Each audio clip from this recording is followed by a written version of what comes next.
a life story about a girl, Amelia, who worked as a district therapist in a big city. One day, the hospital received a call from an elite village on the outskirts, where only rich people lived. Amelia had no idea how this trip to the ambulance would turn out. Coming to the call, the district therapist came to the house of a fading millionaire, and when the rich man asked the orphan to become her doctor for a month, "Welcome back to Tail Track. I am excited to share a new story with you. Let's get started." Amelia walked warily through the deserted streets of the elite neighborhood. There's no denying it, she had chosen a tough path for herself. Being a local therapist was no easy job. Listening to all sorts of stories during consultations, rushing to house calls, and the endless paperwork. It was best not to even mention that. But she loved her. She had always wanted to become a doctor since the day her young, cheerful mother, who loved twirling her little daughter around the room, fell victim to a ridiculous medical error. Amelia had few memories of her mama, just the ringing laughter, chestnut curls, and the spinning walls of the room, and maybe the pearl drops on her. However, she vividly remembered her grandmother, wiping away tears over the freshly mounded earth and tightly clutching her granddaughter's small hand. "I will raise Amelia, my dear. I promise you. Don't worry. Be at peace," her grandmother would say, and for some reason she didn't want to go home. Grandmother always kept her word. With God's help, she managed everything. The household chores, taking her granddaughter to clubs and activities and telling long magical bedtime stories. How she managed to come up with them, Amelia still didn't understand. There were no literary feats attributed to Anna, but her tales were brilliant, kind, and unlike any others. As an adult, Amelia persistently tried to persuade her grandmother to write them down, but she would just wave it off. "Oh, stop bothering me. I don't remember them all. While I'm telling them, the story is alive. But later, there's nothing to remember. It goes back to where it came from." Amelia loved her grandmother dearly, fully understanding how hard it was for her to be both mother and grandmother at the same time. She always tried not to cause extra trouble. She studied diligently because from her very first days at school, she was told that only those with excellent knowledge could get into medical school, as there were always many more aspiring doctors than available spots. Cooking her grandmother around the house was also a pleasure. Cooking was accompanied by a poetic description of the process, as enchanting as the bedtime stories. During cleaning, they recalled the history of all the things and people associated with them in the house, and ironing. It was not just an iron but a caravel sailing across vast ocean expanses, avoiding underwater reefs in the form of folds, frills, and... Despite her good grades, Amelia finished her last 2 years of school in the evening classes, working part-time as a lab assistant in a medical college to gain experience and improve her chances of getting into medical school. The saying "patience and hard work conquer all" proved true. She got in on her first try. To celebrate, she and her grandmother threw a sweet tooth party, devouring a kilogram of chocolate wafer. Cake Amelia bought on her way. Student life was rich and interesting. Studying wasn't without effort, but it was fairly manageable. Amelia, who had blossomed and became more cheerful, became the heart of her group and the object of her classmates' attention. This new circumstance worried Anna. She feared that sudden love might undermine all the great efforts of her precious granddaughter, not trusting the young and eager suitors due to her life experience. "Granddaughter, please, don't get carried away and rush into marriage," Anna would constantly remind her. "So much effort has been put in. Finish your education, get a good job. Those boys won't go anywhere. In their youth, they only have wind in their heads. You need a responsible and serious person. Don't make foolish mistakes. Be wise and keep your goals." This concern somewhat strained Amelia's open and sincere relationship with her grandma. She didn't want to upset her closest person, but she also couldn't help reciprocating Harry's affections, the most handsome guy in their class, who courted her so enthusiastically. How could she resist the serenades in the corridors, bouquets of her favorite chocolate-covered nuts, and tales of southern seas she loved so much? They quickly found a common language and spent almost all their free time together. Amelia wanted to share her wonderful love with her grandmother, but feared ruining her first unspoken happiness.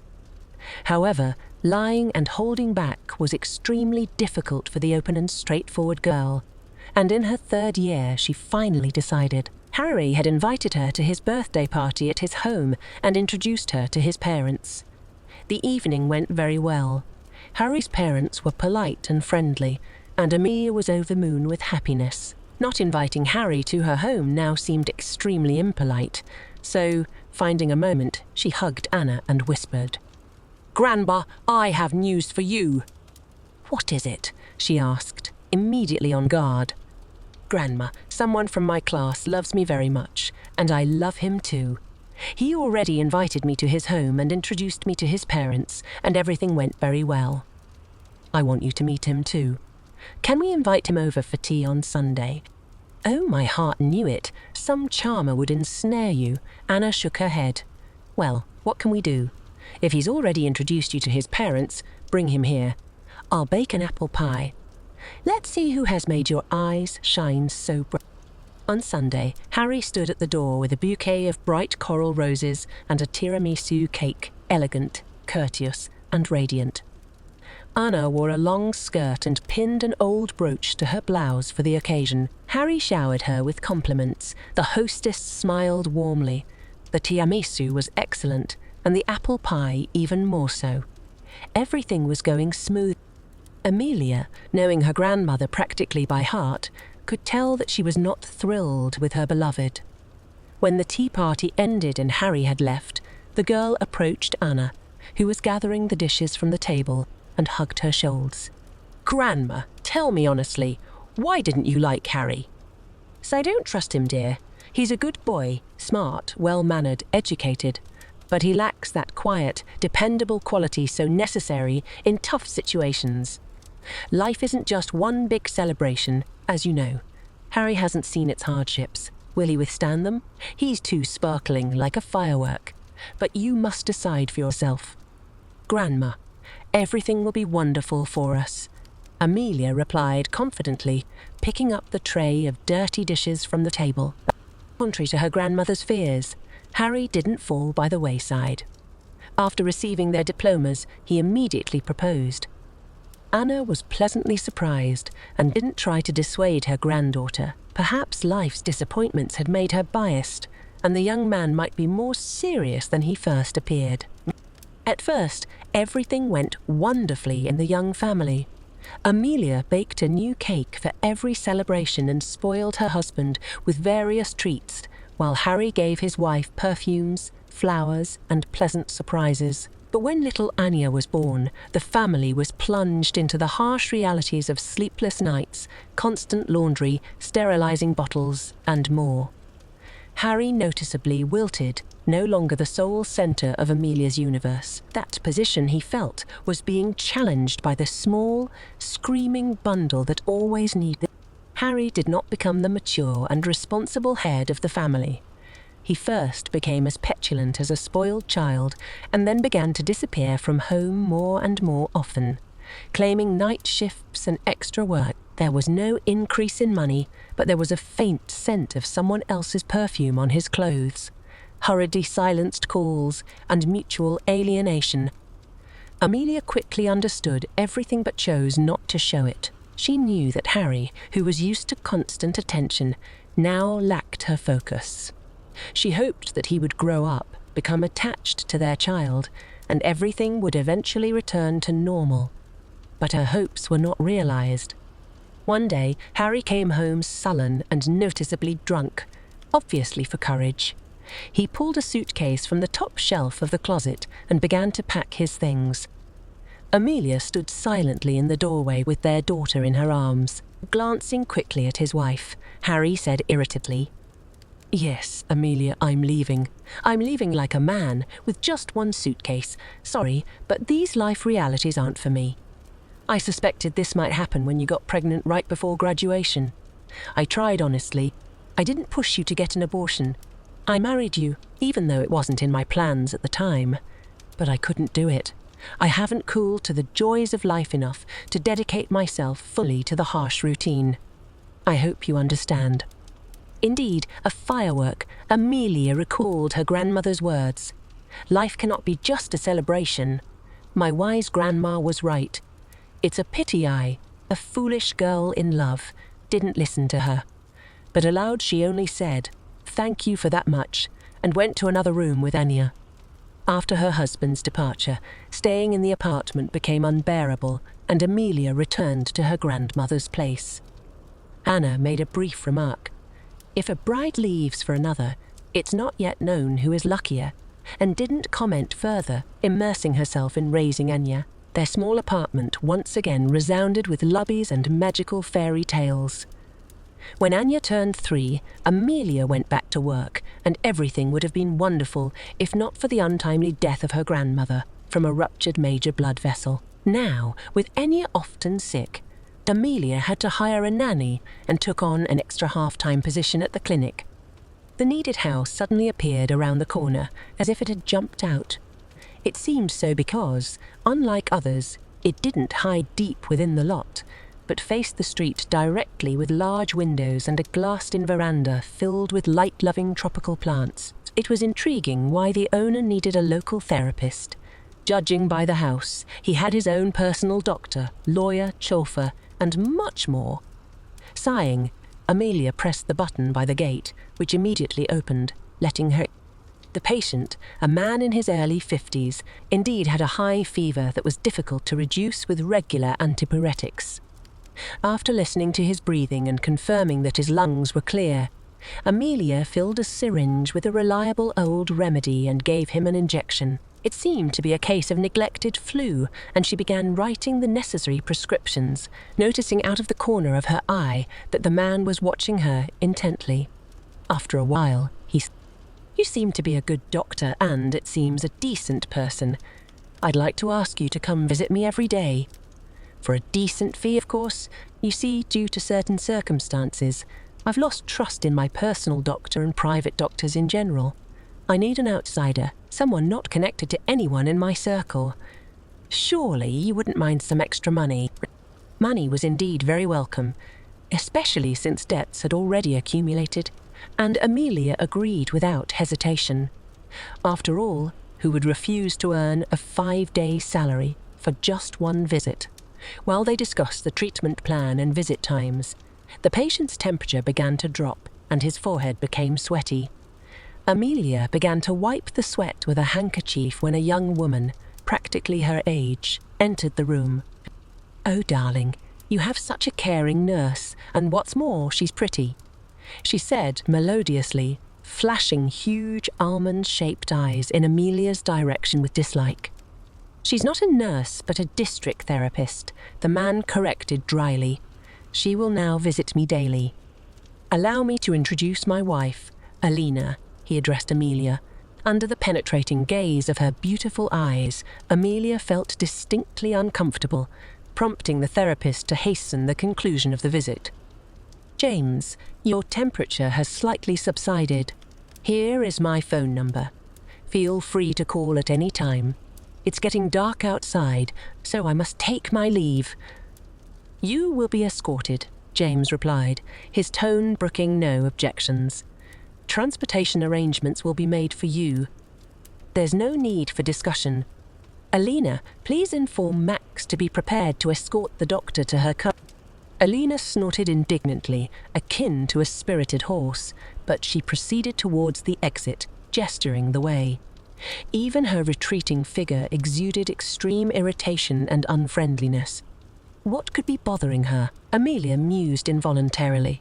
Is she perhaps jealous? After all, she's half his age and probably several years younger than me. Not to mention her beauty and grooming.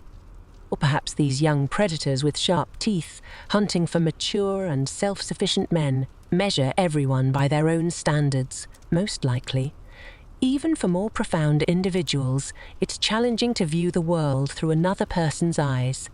And she seems to be somewhat troubled about her husband. She didn't even inquire about his well-being. Truly, wealthy people are even lonelier than the poor, At least the poor are spared the hypocrisy of those around them. Her philosophical reverie was interrupted by the arrival of a silver sports car at the porch. The young man, wide-eyed, swung the door open, inviting Amelia to step in, while Alina, with a shrug, headed back into the house without a farewell. The following day, as arranged, the silver car brought her to James's residence. Though his fever had slightly abated, he remained in a very dire state. Amelia noticed the patient's evident delight at her arrival. Unfortunately, "Please, stay for a couple of minutes," James requested, once the necessary examination was concluded. In this enforced idleness, one might go wild. "This might not sit well with your wife," Amelia cautiously noted. "Alina, I implore you, she has already attained her primary prerogatives, money and status. However, my health is a topic I can only discuss with you. My spouse is unlikely to be greatly concerned about it. You will be fine. It's just a particularly malevolent virus circulating now, severely taxing the body. However, if you rest and refrain from plunging into urgent matters, you can entirely avoid complications." "What urgent matters?" James waved his hand wearily. "I feel like a jellyfish stranded after a storm in shallow waters. I don't know how to be ill. I've long known what is needed when my usefulness is required. Remember Marassing. What's the use of you, Sharik? We laughed about it in our childhood, and now we live by it." Don't be disheartened. Amelia suddenly felt great pity for this strong and evidently solitary individual. We are still needed by our children, our grandchildren. I recently lost my grandmother, and it feels as though a part of me went with her. So everything remains the same in this world. "I have neither children nor grandchildren," James frowned. "Very well, I've talked your ear off. One must respect your time. Until tomorrow." With her first honorarium, Amelia decided to create a small celebration for her daughter. She dashed into the supermarket and returned home with a bag filled with grapes, bananas, juice, and almond pastries adored by Anya. Arranging the treats on the table and seating a small plush bear amidst them, she called her daughter to the table. "Anya, come here. We're having a wonderful day today." Anya bounded into the room like a whirlwind, her eyes wide with excitement. "Mom, did you cure Santa Claus today?" "Practically." Amelia smiled and thought sadly, looking at her daughter's radiant face, and James lacks even this tiny bit of happiness. The next day, James laughed like a boy, imagining himself with a white beard and a sack of gifts. Despite his visibly poor condition, he cheered up and even attempted to joke. Amelia increasingly perceived his absolute loneliness and the impossibility of being himself with anyone. Moreover, she wasn't particularly fond of his test results, indicating either some form of intoxication or an inflammatory process. However, when she suggested hospitalization for further examination, the patient vehemently refused. "I'd sooner kick the bucket there," he muttered grimly. "Home and its walls are the best remedy." Without daring to insist further, Amelia prescribed intravenous drips to alleviate the intoxication and improve metabolism. The drips proved to be effective. James perked up, regained his appetite, though his strength returned very slowly. Amelia supplemented his treatment with general tonics and vitamins. "In that case, my dear, you'll turn me into a 30-year-old heartthrob," James joked. "And I'll resume diving with the prospect of becoming an amphibian. The marine world is much more attractive than the human one." "Have you experienced many disappointments?" Amelia couldn't resist asking. "Enough. Money, supposedly granting freedom, take it away even more. You no longer belong to yourself. You must verify the reliability of your partners, be prepared for double dealing behind your back, and be subject to the bribery of precisely those individuals you trust. You cannot associate with lifelong friends, only with the right people. You cannot afford to give free rein to your feelings and emotions. You must always be on top of your game, and never forget, the vast majority of people are interested solely in your money, not you. Coping with this is quite manageable in youth, but with it, you either need to develop a 3-inch thick armor or entirely lose faith in people. Yet I have achieved neither. My youthful romanticism proved to be too resilient and naive. The flame has burnt out completely. Just a couple of stray sparks remain, occasionally piercing through the armor. Amelia remarked, feeling a bit uneasy. "Forgive me for being so straightforward," she continued. "I didn't mean to be "You haven't been," James replied lightly. "I chose this path myself. You know, it's very easy for me to talk to you. You remind me of a long-lost acquaintance of mine who understood me without many words. By the way, it's another mistake and lack of freedom. Initially, due to circumstances, instead of following your heart's call, you're forced to choose duty and responsibility. Then, towards the end of life, you have to settle not for a close companion, but for someone who enhances your business image, skillfully squandering your money. However, accepting this as a natural occurrence is not something I can do easily." A pang of sympathetic sadness stirred within Amelia. Growing up without a father, she found it fascinating and comforting to be around this man from a completely different world. Fully aware that she could offer little help and that she shouldn't get too attached, as per the words of an old operetta, "The hawk and the swallow fly in different skies," she couldn't help but empathize with his pain. Something genuine and humane filled their brief conversations, making each moment of interaction precious. At the end of the 4th week of James's treatment, Amelia came face to face with Alina as she supervised the unloading of suitcases at the porch. Alina's face sported a light tan, suggesting pleasant and sunny weather somewhere on distant islands, hospitable to vacationers. "What? You're still here?" Alina exclaimed, taken aback and somewhat irritated. "What are you still doing in my house? Spying or aiming for family?" Amelia, trying to maintain her composure, replied neither. "I'm finishing James's rehabilitation process in his home, as far as I understand." "It seems you've become quite audacious in my absence," Alina retorted, squinting disapprovingly. "I'll have to check how well you've rehabilitated him now. There are many eager to take advantage of his treatment, and with him, their money." "That's your prerogative. But if you didn't want to check now, you should just been by your sick husband's side," Amelia replied, entering the house to leave James with his new medications. During the night, Amelia was awakened by an unexpected phone call. It was Max, who had been accompanying her to James's residence all this time. "The boss is in the hospital, in intensive care. He took a turn for the worse tonight. FIFA says it's because of your new medications." Max referred to Alina as FIFA, showing his loyalty to his master. Judging by the tension in his voice, the situation was indeed very serious. Max quickly grabbed the bottles from his bedside table. "If you can't take everything, try to draw some into syringes. I'll take them for analysis." A monstrous suspicion dawned on Amelia. Such a reaction couldn't have been caused by what I brought him. At most, it could be a minor allergic reaction. "I'll do everything," Max promised fervently. "If anything happens to the boss, I'll choke FIFA." "Don't be foolish," Amelia warned. "You'll be needed for investigation." She didn't even try to go back to sleep. Barely waiting for the nanny in the morning, Amelia hurried to meet Max, and then they went to the hospital together. The doctor didn't provide any comforting news. The patient was unconscious, and although his heart rate and blood pressure had been stabilized, the prognosis remained uncertain. Amelia felt despondent.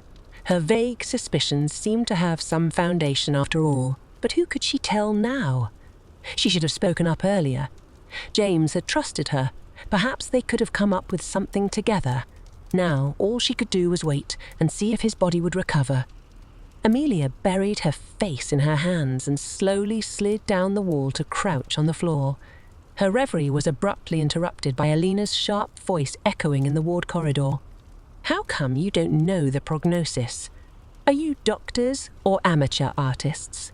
Alina demanded angrily. "I demand to transfer my husband to a better clinic, since your little infirmary is powerless to cure him. I'll pay any amount. Do you hear me? Any. What do you mean it's dangerous to transport him? Isn't it equally dangerous to marinate him here without proper treatment? The doctor blinked in confusion. He hadn't expected such a furious onslaught from the attractive young woman. He fumbled for arguments in his defense, but in the face of Alina's ferocity, he simply waited for the storm to pass. She's decided to finish him off completely with transportation, Amelia thought, rushing to the doctor's defense. Don't you dare shout. James is currently not transportable. Moving him could simply kill him. All necessary measures have been taken. It requires time and proper care. Ah, here comes the poisoner. Alina redirected her aggression towards Amelia. And you dare to argue here in the hospital and lecture me? What are you even doing here? Have you decided to finish your dirty work? Perhaps this doctor is in cahoots with you, convinced a seriously ill person to write something for you with sweet words. Or is it not just words? Alina's accusations flew like daggers, tainted with the vilest suspicions. You're insane, Amelia replied firmly. Amelia headed towards the exit of the department, no longer listening to the accusations hurled at her back. Alina proved to be persistent. Not content with causing a scene at the hospital, she stirred up trouble at the district clinic where Amelia worked as well. The seasoned medical facility quivered this time. The relentless complainer was as influential as she was scandalous. Hence, Amelia anticipated a summons from the chief physician and an unpleasant conversation upon her evening appointment. Amelia, we've always appreciated you both as a professional and as an honourable person, but circumstances dictate that we cannot risk the institution's reputation. The chief physician concealed his eyes diligently behind paperwork. And what about your own reputation? Amelia retorted curtly. What? What about my reputation? The chief startled, either not understanding the remark or pretending not. You can't afford to risk your own reputation either, Amelia continued, somewhat surprised by her own audacity, then headed for the door. Is the Har department in order? Are they expecting me? Yes, everything's in order. You can return at any time once things settle down. The chief physician finally lost his composure. He was, after all, a decent man overall, albeit overly cautious. Days dragged on, slow and sluggish, reminiscent of prolonged November gloom. James's condition fluctuated, sometimes showing slight improvement, only to regress to previous levels, unwilling to make a decisive leap. The investigator, who summoned Amelia for a discussion and clearly sympathized with her, grimly warned that if the patient didn't recover, she could face serious legal consequences. The test results confirming that the medications on the patient's nightstand were not the ones she had brought did nothing to resolve the issue. Proving the substitution was seemingly impossible. To earn some money and distract herself from dark thoughts, Amelia began administering injections and of drips at home, with Anna in tow. If anyone was pleased with the unexpected changes, it was the little girl, spending the whole day with her mother and visiting various interesting people's homes, where there were so many fascinating things and discoveries. It was a pity that her mother became sad, hardly laughing anymore. Max called again in the middle of the night, trying to cope with the sinking feeling in her consciousness. Amelia didn't even recognize his triumphant voice at first. He's awake. He even asked for a drink. Max exclaimed, his voice filled with happiness, dispelling her fears and sense of doom with his cries. How did you find out in the middle of the night? Amelia asked, wiping away tears of joy. I have my own nurses on every shift now, Max triumphantly announced. They keep me better informed than any professor. All right, get some rest with good dreams. From that moment on, James slowly began to recover. He strictly prohibited visitors. Only faithful Max, having arranged for one of his own nurses to sneak into the room one night, was able to enter. After receiving a detailed report on the events that occurred during his illness, James, after some contemplation, gave his instruction. Max, we need a professional. Remember Mick Hill, who helped us about 5 years ago when the company faced serious problems?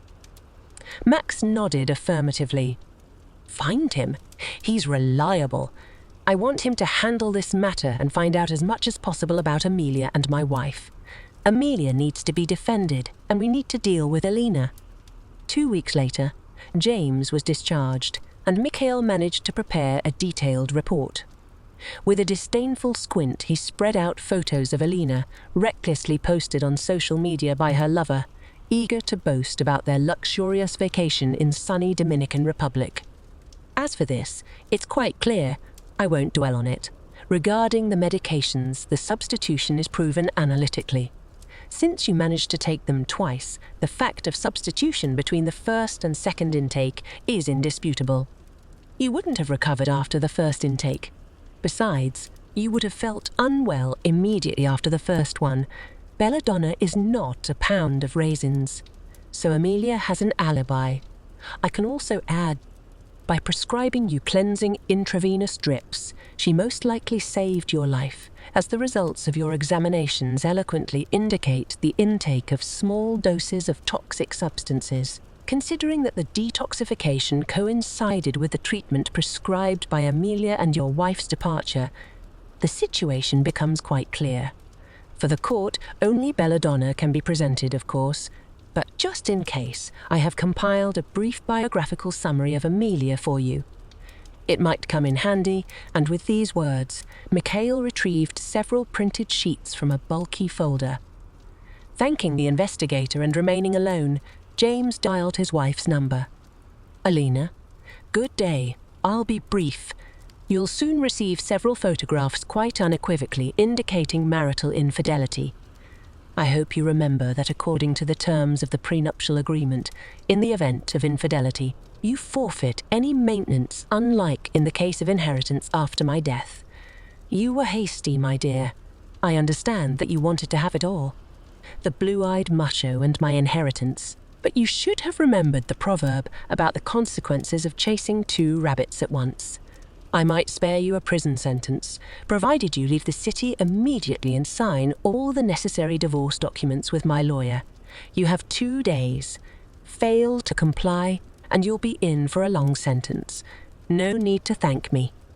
Then, gritting his teeth and breaking the pencil lying on the table, James reached for Amelia's dossier. On the very first page, he paled, set aside the sheets, and summoned Max, please find Amelia and bring her as soon as possible. I'm waiting." Max knew his job well.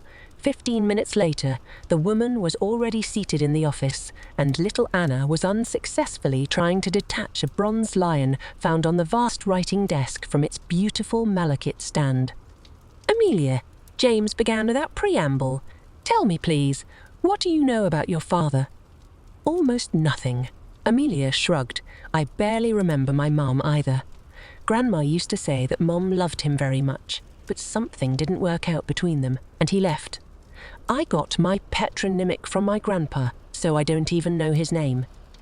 I also remember that when Grandma told this story, she always inserted the word in mesalliance, but I don't know what that mesalliance was."